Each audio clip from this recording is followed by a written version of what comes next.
Sir IFCI की बात करें ना, अब एनएसई के आईपीओ की कल हमने सुना था, वो सेबी चीफ साहब कह रहे हैं कि शायद इस महीने के एंड तक क्लीन चिट आ जाएगी, एनओसी आ जाएगी।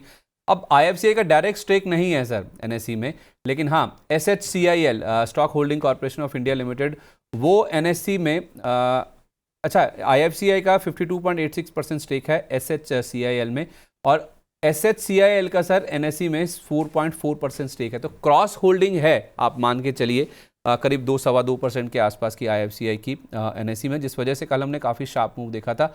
और कल के 15% मूव के बाद आज फिर से आप देखेंगे तो आईएफसीआई में करीब 3% के आसपास की तेज़ी है। और सबसे अच्छी बात यह है सर, 2 करोड़ शेयरों का वॉल्यूम ऑलरेडी हो चुका है, 2,47,33,000।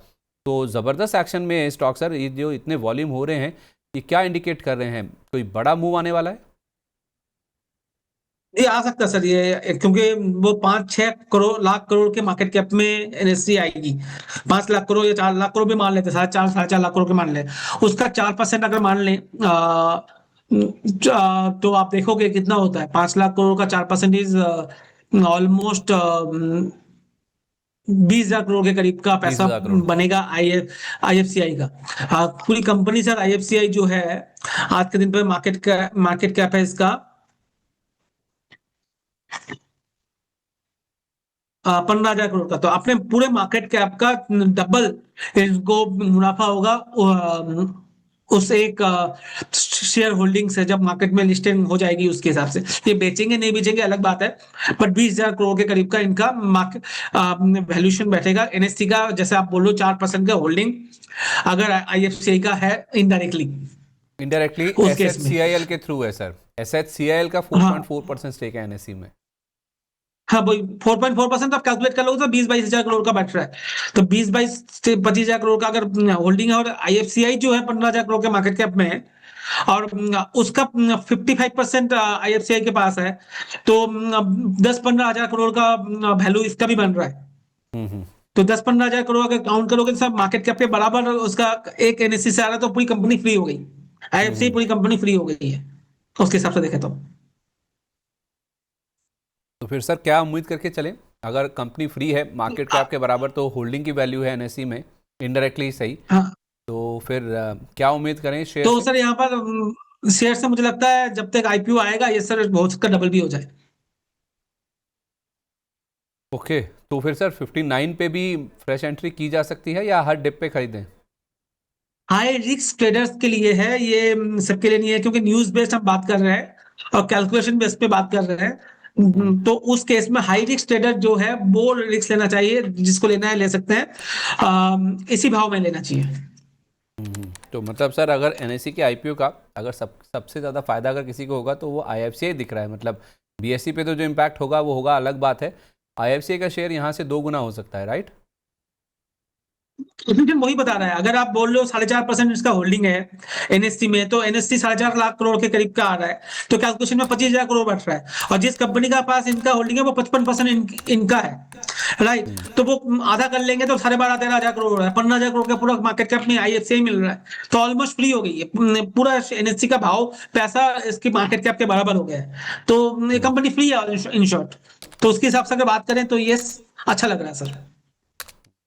बड़ा लग रहा है ये, और इससे हो सकता है शेयर 2 गुना भी होता हुआ नज़र आ सकता है। जो क्रॉस होल्डिंग की वैल्यू है ना, उसी वजह से कल ये 15% चला था और आज भी 4% ऊपर है। और 5 से 6 लाख करोड़ के आसपास का अगर मार्केट कैप एनएसई का बैठता है, तो एसएचसीआईएल के पास जो 4.4% हिस्सेदारी है उसकी वैल्यू ही करीब करीब आप देखेंगे तो 20 से 25 हज़ार करोड़ रुपए की बनती है। और उस कंपनी में इस कंपनी की यानी कि आईएफसीआई की 50% से ज़्यादा हिस्सेदारी है। तो उस इन्होंने 52.86% हिस्सेदारी है। तो क्रॉस होल्डिंग के हिसाब से देखें तो इनकी मार्केट कैप ही फ्री हो जाएगी अगर हम एनएसई की स्टेक की वैल्यू फिलहाल देखेंगे। तो उस लिहाज से इस स्टॉक में काफ़ी ज़्यादा इंटरेस्ट बन रहा है, और यही कारण है कि इसमें वॉल्यूम बहुत ज़्यादा देखने को मिले। तो इस चीज़ को आप ज़रूर ध्यान में रखिए, इसलिए मैंने थोड़ा समय लगाया इसके ऊपर, ताकि आपको थोड़ा पता चले कि आखिर इस स्टॉक में चल क्या रहा है, या फिर इतना उत्साह, इतने वॉल्यूम्स क्यों इस स्टॉक में फ़िलहाल देखने को मिल रहे हैं। एक सवाल कंधाल जी का है। सर अभी ना तपन सर, हम अभी बातचीत कर भी रहे थे आईएफसीआई के शेयर को लेकर। इनका सवाल आईएफसीआई को लेकर ही, इनका सर 35 रुपये के भाव पर 4,350 शेयर इनके पास, सर बहुत ही अच्छे दाम पर लिया हुआ है। आज 58-59 के आसपास ट्रेड कर रहा है। कल कह रहे हैं कि इसमें 15% की तेज़ी आई थी। कृपया बताएं कि मैं इसमें क्या करूं, बेच दूं या फिर अभी होल्ड करूं? सर अभी हम पूरा कैलकुलेशन कर रहे थे, एनएसई के आईपीओ का एक इनडायरेक्ट बेनिफिशियरी है ये, क्योंकि HSCIL के जरिए इनकी स्टेक है 4.4% एनएसई में, और ये SHCIL में 52.86% हिस्सा होल्ड करते हैं। तो क्रॉस होल्डिंग भी समझे सर 2% के आसपास की, 2-2.25% के आसपास की, तो 10 से 15 हज़ार करोड़ रुपए के आसपास की वैल्यू इनकी स्टेक की बनती है जो क्रॉस होल्डिंग इनके पास है, और ये 15 हज़ार करोड़ रुपए के आसपास की कंपनी है। सर आपका टेक सर, क्या ये एनएसई का IPO this will do wonders for this stock?